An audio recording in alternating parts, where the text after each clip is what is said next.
There is a Chinese curse about living in interesting times, and similarly, this was an interesting ride. We rode through a storm that became a tornado and stopped to help a motorcyclist who was hit by a car. This ride was way too interesting.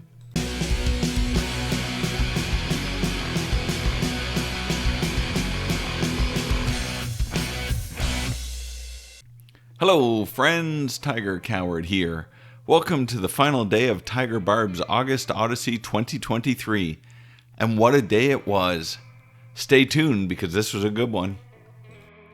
After breakfast, we rode through the lovely village of Burrits Rapids to pick up the Dwyer Hill Road. The route is a fantastic way to skirt the Ottawa Region, but it sure could use a new surface. I felt like we were back in Quebec.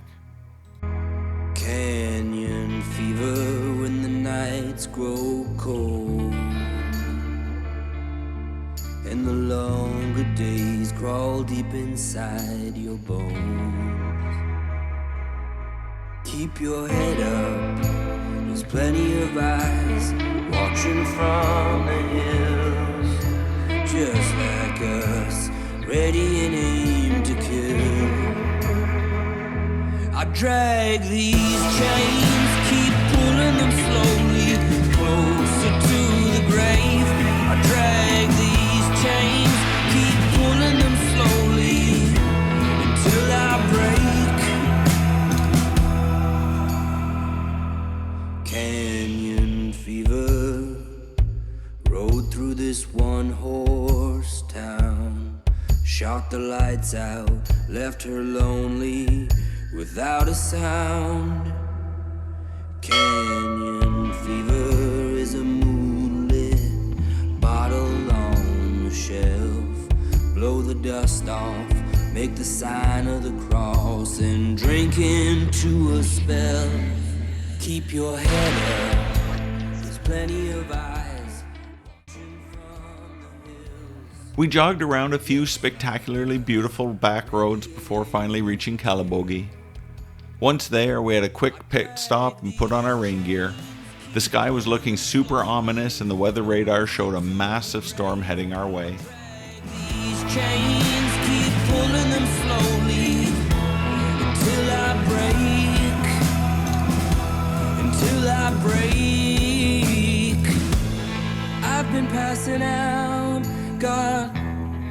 Not long after leaving Calabogie, we rode into a heavy rain that lasted for 90 miserable minutes.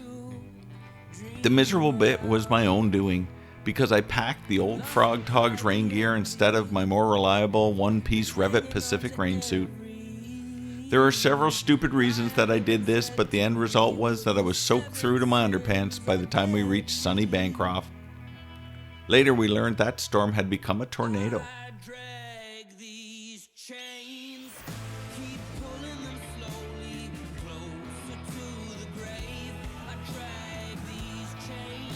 It turns out that I'm waterproof, and all I needed was a peanut butter parfait to recover. So we stopped at Dairy Queen and I got changed into dry undies in the parking lot behind the restaurant. Luckily, the Dairy Queen's air conditioning unit is at ground level with a frame built around it. I hung all of my wet stuff there so that the hot exhaust would blow through them. It worked and all of my stuff was totally dry in half an hour. For what it's worth, Tiger Barb packed the appropriate rain gear and stayed dry. Seeing ghosts everywhere I turn, all the lessons I never learned, my regrets coming back to life. The sun continued to shine as we left Bancroft, and we had a great ride on Highway 41 and the terrific 128 until we reached Tory Hill. There we were back into rain gear as it started raining again. This time it was a light rain, and the Frog Togs were up to the task.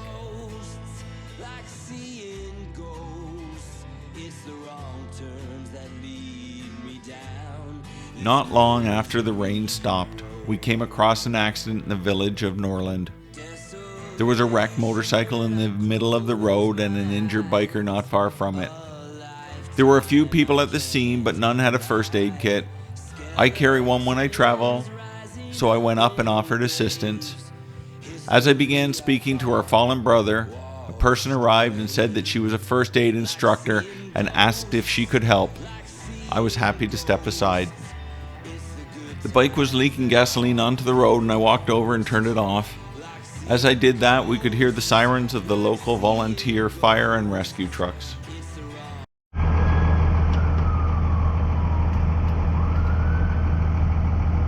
The downed rider was stable and talking, and the first people on the scene had done a good job not to move him and to block traffic to keep him safe. It was only minutes later that paramedics arrived, and he seemed in good spirits as they administered care. The firefighters thanked us for stopping and allowed us to ride past their truck, and we headed home with heightened caution. It's a good reminder to wear all of the gear all of the time, and it is a catalyst for me to take the Rider Down first aid course. With the road blocked by fire trucks, we had very light traffic all the way to Aurelia. After getting gas there, we had clear sailing all the way to sunny Brewster's Lake. Like seeing ghosts, it's the wrong turns that lead me down this misery. The trip was 504 kilometers. We left Kemptville at 11 o'clock and arrived home at 7:30. That was pretty good time for all that happened. We were exhausted, but as always, we were happy to be home. As an added bonus to being home, our son Jasper had brought pizza home for dinner. We had a great trip, saw great friends, and had lots of laughs. I love you all. Good night from Brewster's Lake. Go forth with an open mind, and most importantly, an open heart. And remember, self-care is not selfish.